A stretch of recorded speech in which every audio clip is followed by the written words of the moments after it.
looking to give away a free t-shirt, bring you a Comic Hero Throwdown Showdown fight, bring you comics news, and reveal the books I bought this week. How y'all doing? I'm Victor, and you are watching the Comic Hero Show. Now kick that intro!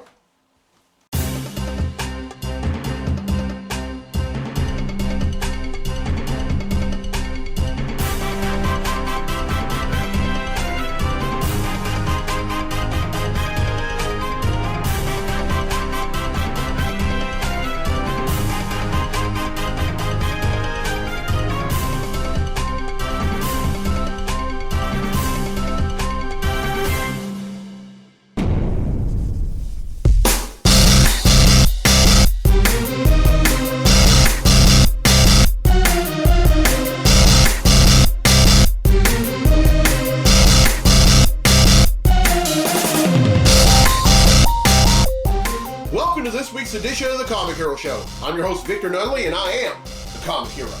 This month is Cervical Cancer Awareness Month. Now, cervical cancer is a type of cancer that occurs in the cells of the cervix, which is the lower part of the uterus that connects to the vagina. And various strains of the human papillomavirus, or HPV, which is a sexually transmitted infection, play a role in this cancer. And it's the least common cancer among women, with only 200,000 U.S. cases per year. Now, the reason for this is because a lot of women that are diagnosed with cervical cancer previously don't know that they have it. And you know, I say this just like I say to just about anyone, well, man or woman. If there's something not right about you, if it's something out of the ordinary, go get yourself checked out. Now, I know it's going to be a little hard now because we're still in this pandemic, but a doctor can't turn you away because of it. If there's something not right with you, get checked out. I mean, please sir, please ma'am. Alright, now this is a cervical cancer awareness comic hero tee. And inside the speech bubble, you have the logo for cervical cancer awareness. And then on the sleeve, I have the cervical cancer ribbon. Now, I personally know someone who was diagnosed with it and beat it. And I also know of some women who have been diagnosed with it and have lost their lives to it. And if you're watching this and you are a survivor or you're currently fighting it, this episode is for you. And if you're the family member of someone who has fought it and lost their battle with it, this episode is for you as well. Now, some of y'all are probably wondering, Vic, why are you covering this? You're not a woman. I said, well, not a woman. Now look, I may not be a woman, but I have women in my family. And, women in my family that have been diagnosed with, different cancers and conditions. And also, I'm friends with a lot of women that have been diagnosed with different cancers and conditions. And my heart, I'm supposed, we're all supposed to show love to everyone. We're not supposed to be selective about it. So therefore, I'm going to raise awareness of this cause every January. I'm going to raise awareness of every cause year round because we're supposed to show love to others. That's what I do. And that's what I do. And I hope that's something that a lot of y'all do also. All right. It's time to give away a free t-shirt.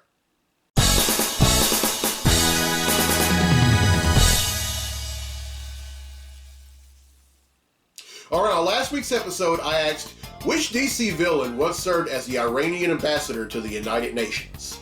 Now, I gave some hints on last week's episode. The first hint, this villain made his debut in Batman #1 back in 1940. The second hint, both Cesar Romero and Mark Hamill played this character on the small screen. And then the third and final hint, and this is the dead giveaway, Jack Nicholson, Heath Ledger, Jared Leto, and Joaquin Phoenix all played this character on the big screen. Well, the correct answer is the Joker. And 8 people have answered correctly, and because they've answered correctly, your name's been entered in the drawing for a free tee. And that drawing takes place right now. So the winner of the free tee for this week's episode of the show is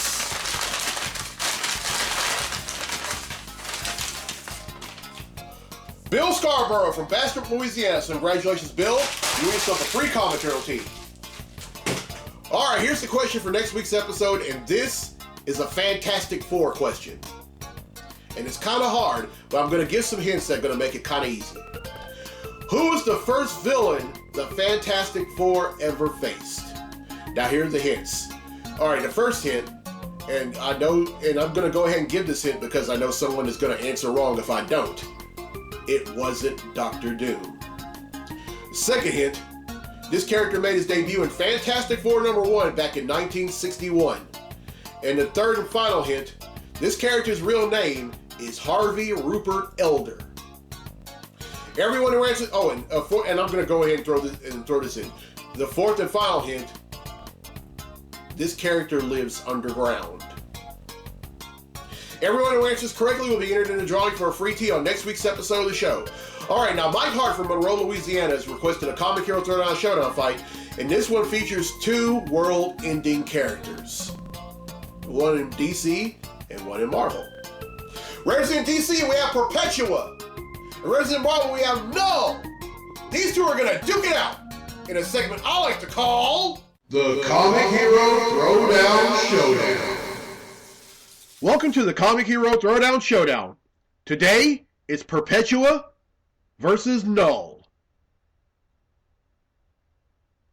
Perpetua possesses nigh omnipotence, cosmic awareness, clairvoyance, biofusion, biofission, creation of energy constructs, energy absorption and projection, reality alteration including resurrection, geokinesis, molecular reconstruction and disintegration, superhuman strength, mechanokinesis, size alteration, power distribution, telepathy, telekinesis, immortality, and teleportation, including dimensional and time travel. Null possesses superhuman strength, speed, and immortality, supreme umbrokinesis, symbiote creation, symbiote domination, dark energy manipulation, constituent matter generation, constituent matter manipulation, pyrokinesis, healing factor, limited shapeshifting, and is a skilled hand-to-hand combatant. Who will win? Null will try to use his umbrokinesis, but Perpetua is the definition of darkness. She absorbs it and delivers a massive punch to Null. The latter quickly gets back into the fight and creates symbiotes to attack and infect the former.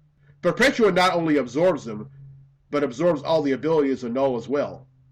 She then ends the fight by disintegrating what's left of Null.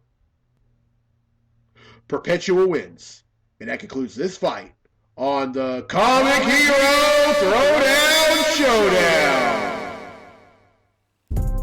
Alright, thank you Mike Hart for that fight. I hope y'all enjoyed it, and I'll have another one for next week. Now it's time for Comically Speaking, so without further ado, let's talk comics!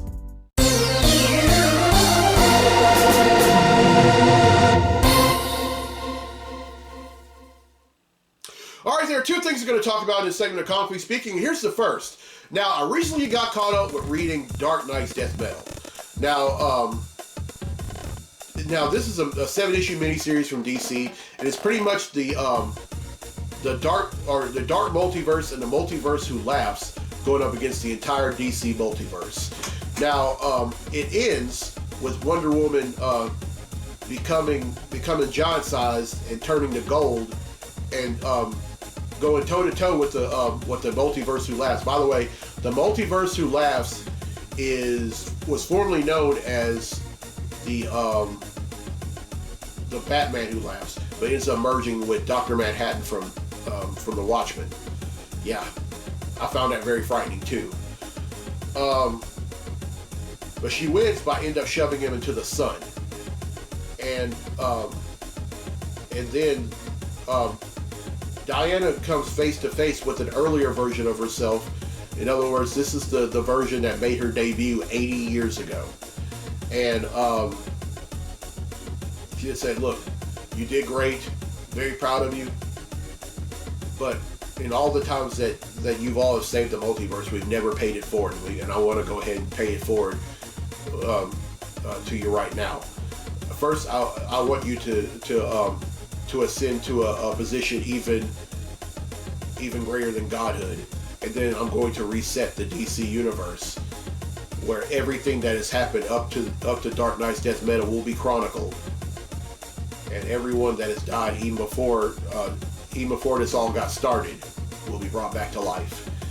And looks great. I mean, Superman talks to the does a press conference outside the Hall of Justice. Everyone in DC is watching. The whole world is watching.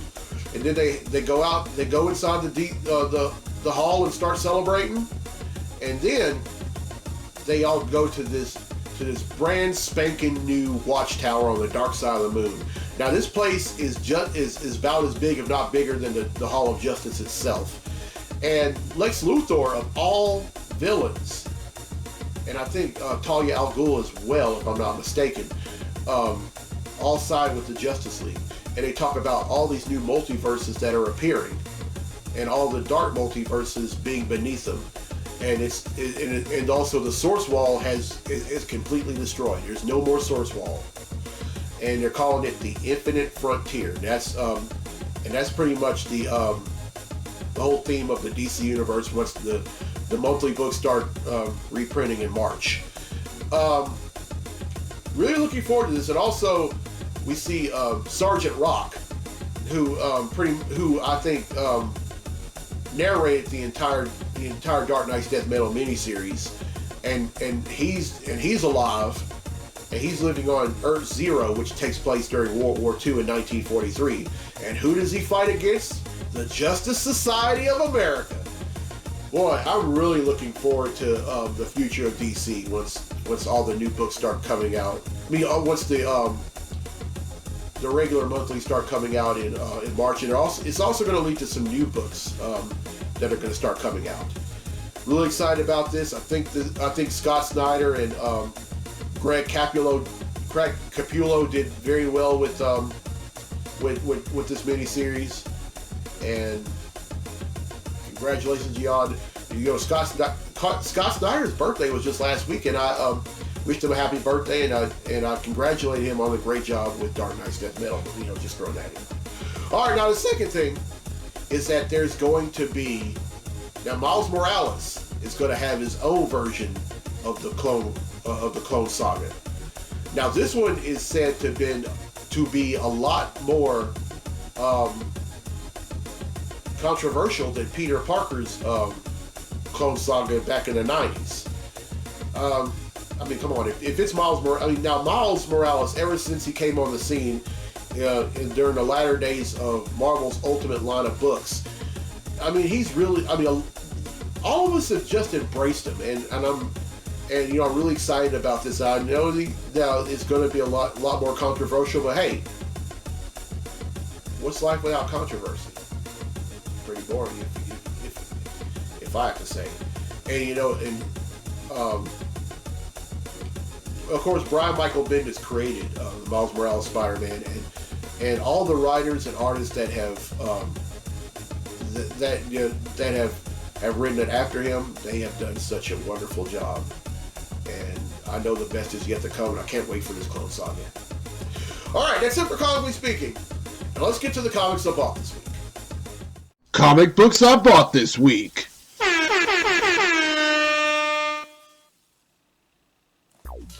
All right, first up is The Amazing Spider-Man number 57.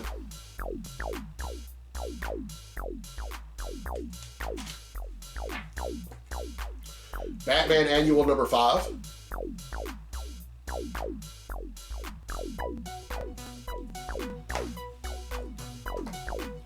Catwoman number 28.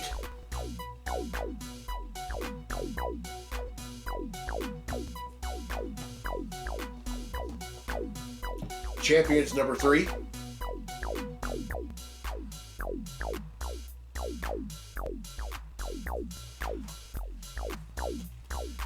Future State Dark Detective number 1.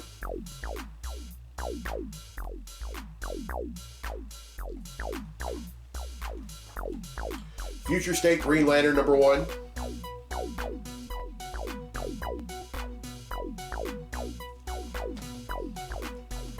Future State Justice League number 1.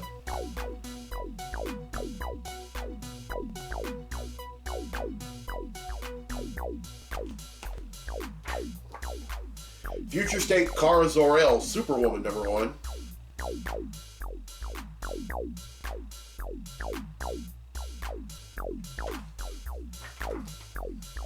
Future State Robin Eternal number 1.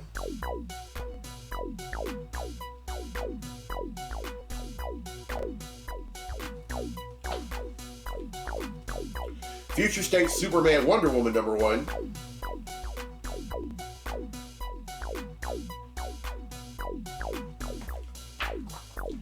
Future State Teen Titans #1.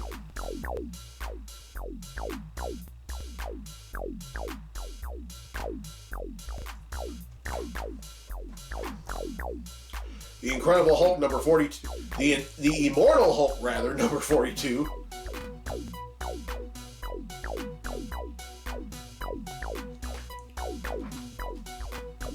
Iron Man #3.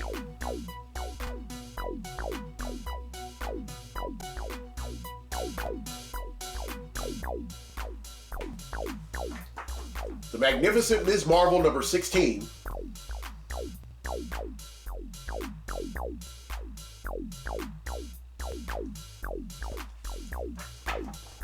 The Magnificent Ms. Marvel #17.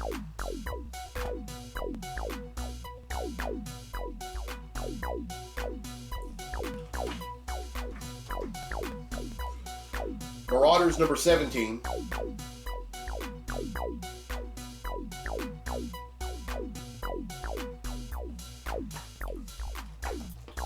Miles Morales Spider-Man #22.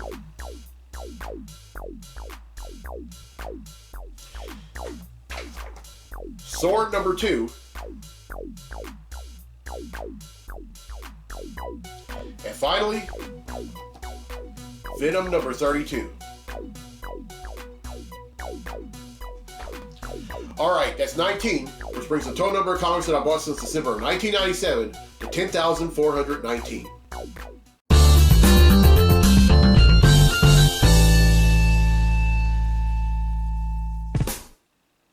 Alright, well I hope y'all enjoyed this week's episode, and here's a question again for a free tee for next week's episode of the show.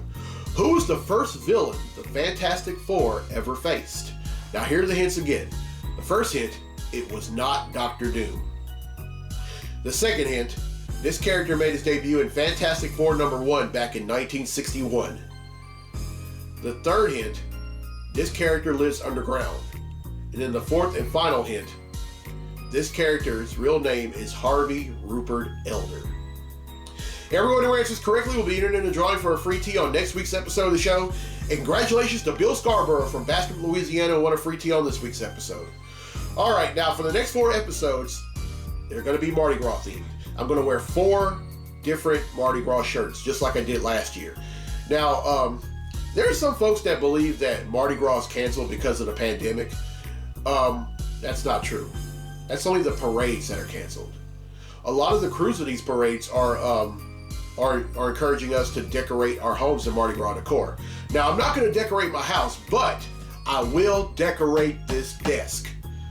In all 4 episodes of the show, this desk is going to be decked out with Mardi Gras decor. Now, and I'm just going to go ahead and say this, but there's just so much more to Mardi Gras than the parades. I mean, the parades are great at everything. They play a huge part. But the 3 colors of Mardi Gras symbolize 3 important principles in life. You have green, which symbolizes faith. Purple symbolizes justice, and gold symbolizes power. Faith, justice, and power. Those are 3 amazing things you can have. And I'm really looking forward to it. And I may even have some Mardi Gras and Southern Cajun delicacies while I'm at it. I really love doing this show. I love helping people. I love sharing my love of comics with everyone. And as I said at the beginning, with anyone that has any kind of cancer, whether it be cervical cancer, whether it be breast cancer, whether it be pancreatic cancer, what have you. If there's something that's not right with you, if there's just something out of the ordinary, get yourself checked out.